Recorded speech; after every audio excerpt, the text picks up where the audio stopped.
that truth may yet be realized by those who dwell in these abodes. To him who's crossed the flood and made an end of doubts, our homage due. The Buddha, Victor, Lord, we give. Even here, they gain the truth, and so have passed beyond to greater eminence. Those two have gained a higher place than this, in realms of Brahma's retinue. And we have come, zero Lord, in hope that we may gain that truth, and, if the Lord will give us leave, to put our questions to the blessed Lord. Then Lord Buddha thought, Sakka has lived a pure life for a long time. Whatever questions he may ask will be to the point and not frivolous, and he will be quick to understand my answers. So the blessed Lord replied to Sakka in this verse, ask me, Sakka, all that you desire. On what you ask, I'll clear your doubts. After the invitation, Sakka, ruler of the gods, put his first question to the Lord, by what fetters are beings bound? Gods, humans, asuras, nagas, gandhabbas, and whatever other kinds there may be, whereby, although they wish to live without hate, harming, hostility or malignity, and in peace, yet they live in hate, harming one another, hostile and malign. Buddha replied, Sakka, it is the bonds of jealousy and avarice that bind beings. Sakka was delighted, exclaimed, so it is, Lord, so it is, welfarer. Through the Lord's answer I have overcome my doubt and got rid of uncertainty. Then Sakka, having expressed his appreciation, asked the second question, but sir, what gives rise to jealousy and avarice? What is their origin, how are they born, how do they arise? Owing to the presence of what do they arise, owing to the absence of what do they not arise? Buddha replied, jealousy and avarice, Sakka, take rise from like and dislike, this is their origin, this is how they are born, how they arise. When these are present, they arise, when these are absent, they do not arise. Sakka asked the third question, but, sir, what gives rise to like and dislike? Owing to the presence of what do they arise, owing I to the absence of what do they not arise? Buddha replied, they arise, Sakka, from desires. Owing to the presence of desire they arise, owing to the absence of desire they do not arise. Then Sakka asked further, but sir, what gives rise to desire? Buddha replied, desire, Sakka, arises from thinking. When the mind thinks about something, desire arises, and when the mind thinks about nothing, desire does not arise. Sakka asked again, but, sir, what gives rise to thinking? Buddha replied, thinking, Sakka, arises from the tendency to proliferation. When this tendency is present, thinking arises, when it is absent, thinking does not arise.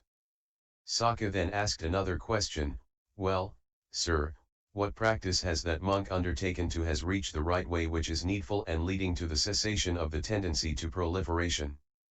Buddha replied, Sakka, I declare that there are two kinds of happiness, the kind to be pursued and the kind to be avoided. The same applies to unhappiness and equanimity. Why have I declared this in regard to happiness? This is how I understood happiness, when I observed that in the pursuit of such happiness, unwholesome factors increased and wholesome factors decreased, then that happiness must be avoided. When I observed that in the pursuit of such happiness, unwholesome factors decreased and wholesome ones increased, then that happiness was to be sought after. Such happiness as is accompanied by thinking and pondering, and of that which is not so accompanied, the latter is the more excellent. The same applies to unhappiness and to equanimity. This is the practice that monk has undertaken who has reached the right way which leads to the cessation of the tendency to proliferation. Sakka expressed his delight at the Lord's answer. Then Sakka asked another question, well, sir, what practice has that monk undertaken that leads to self-restraint? Buddha replied, Sakka, I declare that there are two kinds of bodily conduct, the kind to be pursued and the kind to be avoided. The same applies to conduct of speech and to the pursuit of goals. This is how I understood bodily conduct, when I observed that by the performance of certain actions, unwholesome factors increased and wholesome factors decreased, then that form of bodily action was to be avoided. When I observed that by the performance of such actions unwholesome factors decreased and wholesome ones increased, then such bodily action was to be followed. That is why I make this distinction. The same applies to conduct of speech and the pursuit of goals. This Sakka is the practice that monk has undertaken who has acquired the restraint required by the rules. Sakka expressed his delight at the Lord's answer. Then Sakka asked another question, well, sir, what practice has that monk undertaken such that he will acquire control of his sense faculties? Buddha replied, Sakka, I declare that things perceived by the eye are of two kinds, the kind to be pursued, and the kind to be avoided. The same applies to things perceived by the ear, the nose, the tongue, the body, and the mind, the six senses. At this, Sakka said, Lord, I understand in full the true meaning of what the Blessed Lord has outlined in brief. Whatever object perceived by the eye, if its pursuit leads to the increase of unwholesome factors and the decrease of wholesome ones, that is not to be sought after. If its pursuit leads to the decrease of unwholesome factors and the increase of wholesome ones, such an object is to be sought after. And the same applies to things perceived by the ear, the nose, the tongue, the body, and the mind.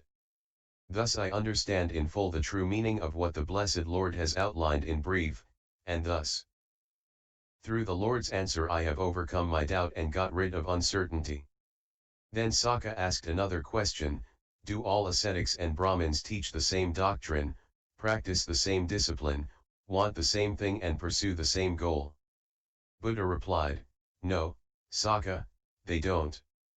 Sakka asked Buddha why not? Buddha replied, the world is made up of many and various elements. As such, beings adhere to one or other of these various things, and whatever they adhere to they become extremely addicted to it and declare, this alone is the truth, everything else is false. Therefore they do not all teach the same doctrine, practice the same discipline, want the same thing, pursue the same goal. Sakka asked, Sir, are all ascetics and Brahmins fully proficient, freed from bonds, perfect in the holy life, have they perfectly reached the goal? Buddha replied, no. Only those who are liberated by the destruction of craving are fully proficient, freed from the bonds, perfect in the holy life and have perfectly reached the goal. Then Sakka said, passion is a disease, a boil, a dart. It seduces a man, drawing him into this or that state of becoming, so that he is reborn in high states or low. Other ascetics and Brahmins of differing viewpoints did not give me chance to ask these questions, whereas the Lord has instructed me at length and thus removed the dart of doubt and uncertainty from me. Buddha asked Sakka if he had asked the ascetics and Brahmins the same question he asked him. Sakka replied, yes, Lord. Then Buddha asked Sakka to tell him how the ascetics and Brahmins answer those questions. Sakka explained his experience with the other ascetic and Brahmins. I went to those I considered to be ascetics and Brahmins because of their solitary life in the woods, and I put these questions to them. Instead of giving me a proper answer, they asked me in return, who are you, venerable sir? I replied that I was Sakka, ruler of the gods, and they asked me what had brought me there. Then I taught them the Dhammarana as far as I had heard it and practiced it. But they were very pleased with that much I told them, and they said, we have seen Sakka, the ruler of the gods, and he has answered the questions we put to him. Subsequently they became my pupils instead of me becoming theirs. But I am a disciple of the Blessed Lord, a stream winner, not subject to rebirth in states of woe, firmly established and destined for full enlightenment. Buddha, Sakka, do you admit to having ever previously experienced rejoicing and happiness similarly to what you experience now? Sakka replied, yes, Lord. In the past, war had broken out between the gods and the Asuras, and the gods had defeated the Asuras. After the battle, as victor, I thought, the victories, happiness and satisfaction which was due to war does not conduce to dispassion, detachment, cessation, peace, higher knowledge, enlightenment, nibbana. But the happiness and satisfaction that is obtained by hearing the Dhamma from the Blessed Lord which is not due to war does conduce to dispassion, detachment, cessation, peace, higher knowledge, enlightenment, nibbana. Buddha, Sakka, what things do you recall in mind when you admit to experiencing such satisfaction and happiness as this? Sakka replied, Lord, the 6 things come to mind at which I rejoice. I who merely as a god exist, have gained the chance, by karma, of another earthly life. Leaving this non-human realm of gods behind, unerringly I'll seek the womb I wish to find. My problems solved, I'll gladly live by Buddha's law, controlled and mindful, and with clear awareness filled. Should thereby enlightenment arise in me, as one who knows I'll dwell, and there await my end. Then when I leave the human world again, I'll be once more be a god and one of highest rank. More glorious than devas are the peerless, among whom dwelling I shall make my final home. Then Sakka recited this poem. Long I wandered, unfulfilled, in doubt, in quest of the Tathagata. I thought at first that hermits who live secluded and austere must surely be enlightened. I'll seek them. What must I do to gain success, and what course but leads to failure? They could not tell me how to tread the path.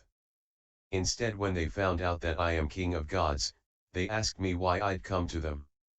And it was I who taught them what I knew of Dhamma, and at that rejoicing they cried, It's Vasva, the Lord, we've seen. But now that I've seen the Buddha, and my doubts are all dispelled, my fears are allayed. And now to the Enlightened One I pay homage. Due to him who's drawn the dart of craving, to the Buddha, peerless Lord, mighty hero, kinsman of the sun. Just as Brahma is worshipped by the gods, so likewise today we worship you. Enlightened One, and Teacher unsurpassed, whom none can equal in the human world, or in the heavens, dwelling of the gods.